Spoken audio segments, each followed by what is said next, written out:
20 જૂન 2025ના દિવસે ગોધરા શહેરના પ્રાંત અધિકારી મોદી દ્વારા એક ખૂબ જ ઐતિહાસિક અને મહત્વપૂર્ણ હુકમ કરવામાં આવ્યો છે.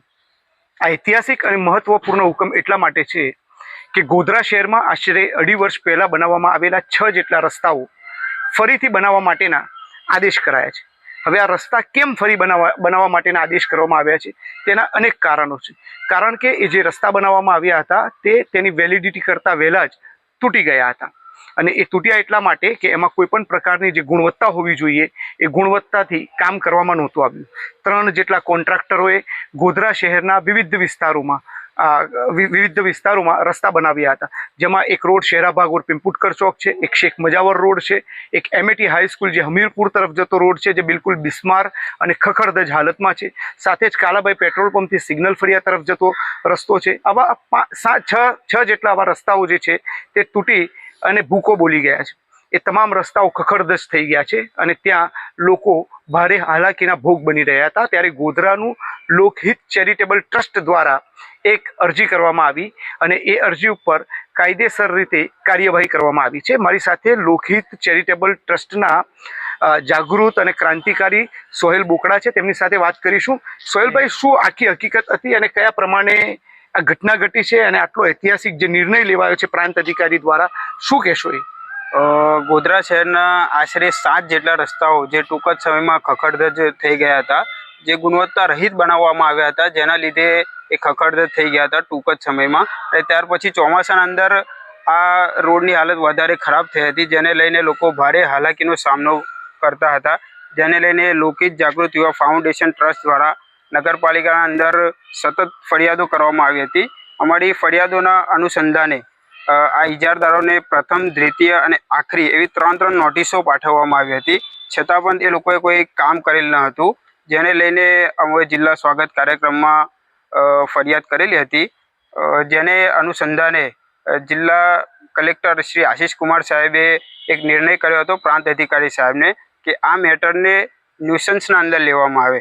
એટલે પ્રાંત અધિકારી સાહેબે ભારતીય નાગરિક સંહિતા 2023ની કલમ મુજબ એમને આને ન્યુસન્સ હેઠળ લઈ અને એમને નોટિસો ફટકારી હતી ઇજારદારોને અને નગરપાલિકાને, અને એની સુનાવણી થઈ હતી અને સુનાવણીના અંદર આવો આદેશ કરવામાં આવ્યો છે. ન્યુસન્સ એક્ટ હેઠળ ફરિયાદ મતલબ આ રીતે કેસ ચલાવવામાં આવ્યો હોય એવી કદાચ આ પ્રથમ ઘટના છે અને ઇજારદારોને પણ આ કાર્યવાહી દરમિયાન બોલાવવામાં આવ્યા છે. ઇજારદારોએ તમને કોઈ ફોર્સ કર્યો હતો અરજી ખેંચી લેવા માટે?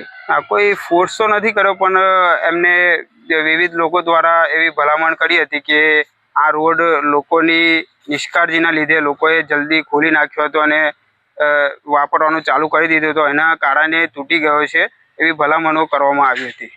આ રોડ બનાવવામાં કેટલાક પાલિકા સભ્યો હિડન પાર્ટનર હતા, એટલે કે તેઓ હિડન રીતે આ રોડ બનાવવામાં પાર્ટનરશિપ તેઓની હતી, એવી કોઈ જાણકારી તમારી પાસે? બની શકે કે એના લીધે જ અત્યાર સુધી એ લોકોએ પણ કંઈ કામગીરી નથી કરી કે કોઈ ફરિયાદ નથી કરી. એનું એક કારણ આ પણ હોઈ શકે. કારણ કે આખી જે 7 જેટલા જે રસ્તાઓ તૂટ્યા એમાં કોઈ પણ જગ્યા ઉપર સ્થાનિક પાલિકા સભ્યોએ આમાં કોઈ પણ જાતની ફરિયાદ નથી કરી. જ્યારે પ્રજા આ બાબતને લઈને નગરપાલિકામાં જતી હતી તો પ્રજાને પણ નરવા કુંજરવા રીતે સમજાવી અને તેમને પણ પરત કરી દેવામાં આવતા હતા. ત્યારે આ 7 જેટલા રસ્તાઓનું આંકલન તમે કેવી રીતે કર્યું? તમે તેમના આ રસ્તાઓને જોયા કેવી રીતે અને તમે પ્રજાના આ પ્રશ્નને પ્રશાસન સુધી કેવી રીતે લઈને ગયા? આ જે 7 રસ્તાઓ છે એ મુખ્ય રસ્તાઓ છે, જેના ઉપરથી દરરોજ હજારો લોકો પસાર થતા હોય છે. એમાંથી અમને પણ પસાર થવાનું થાય છે અને અમે જોયું કે હજારો લોકો આ રીતે દરરોજ હેરાન પરેશાન થઈ રહ્યા છે. અને ચોમાસાની અંદર તો ખૂબ જ હાલત ખૂબ જ ખરાબ હોય છે. એના લીધે અમે લોકોએ પ્રજાની વેદનાને તંત્ર સુધી પહોંચાડી હતી. હવે શું આમાં હુકમ શું થયો છે? આખરી હુકમ શું છે?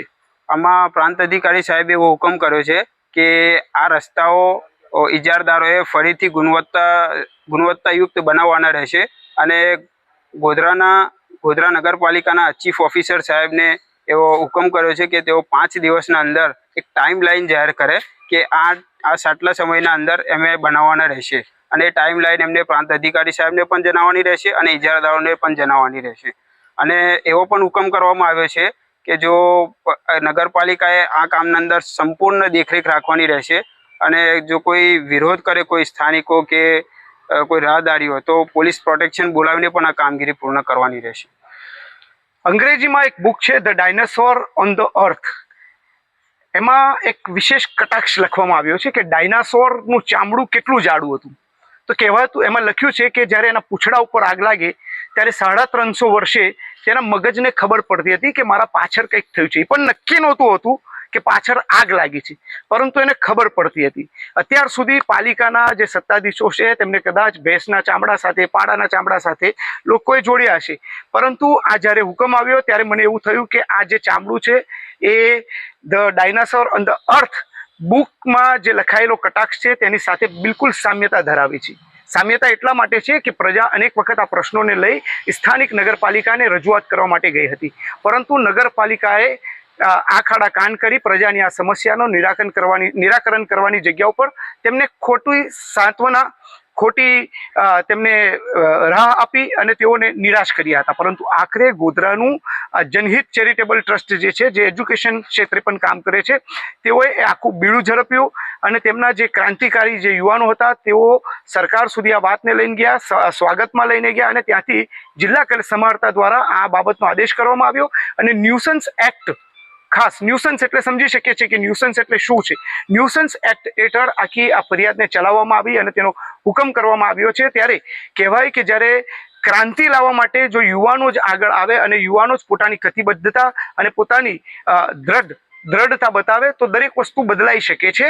ગોધરાના આ 7 જેટલા રસ્તાઓ ટૂંક સમયમાં બદલાશે. ગોધરા નગરપાલિકાને થોડા જ સમયમાં આ બાબતની ટાઈમલાઈન જાહેર કરવાની છે અને તેઓએ આ રસ્તા બનાવવા પડશે. કહેવામાં આવે છે કે આ જ્યારે રસ્તા બનતા હતા ત્યારે સ્થાનિક પાલિકા સભ્યોએ ક્યાંક ને ક્યાંક કમિશનબાજીના ખેલ તેમજ હિડન પાર્ટનર હોવાના પણ કેટલાક કોન્ટ્રાક્ટરો સ્થાનિક જગ્યા ઉપર રટન કરતા હોવાનું પણ અહેવાલો મળી રહ્યા છે. ત્યારે આ તમામ બાબતોની પણ તપાસ થવી જોઈએ અને આવનાર ચૂંટણીમાં આ જે રસ્તાઓ જે વિસ્તારમાં બન્યા છે અને જે પાલિકા સભ્યોનું ઇન્વોલ્વમેન્ટ આના અંદર દેખાય છે, જેઓની સાઠગાંઠ દેખાય છે, જેઓએ આ બાબતે પ્રશ્નો નથી ઉઠાવ્યા, જેઓએ આ બાબતે નગરપાલિકાને કે સત્તાધીશોને ટકોર નથી કરી, કોન્ટ્રાક્ટરો, ઇજારદારોને ટકોર નથી કરી, એવા પાલિકા સભ્યોને ફરી નગરપાલિકામાં ન જાય તે માટેના પણ પ્રયાસો એટલા માટે કરવા જોઈએ કારણ કે સબર અને શક્તિશાળી વ્યક્તિને મોકલશો ત્યારે જ તમારા પ્રશ્નોનું નિરાકરણ થશે. સહસાથી મનોજ મારવાડી સાથે એડિટર ઇન ચીફ ઇસ્માઇલ જવા, ગ્લોબલ એક્સપ્રેસ, ગોધરા.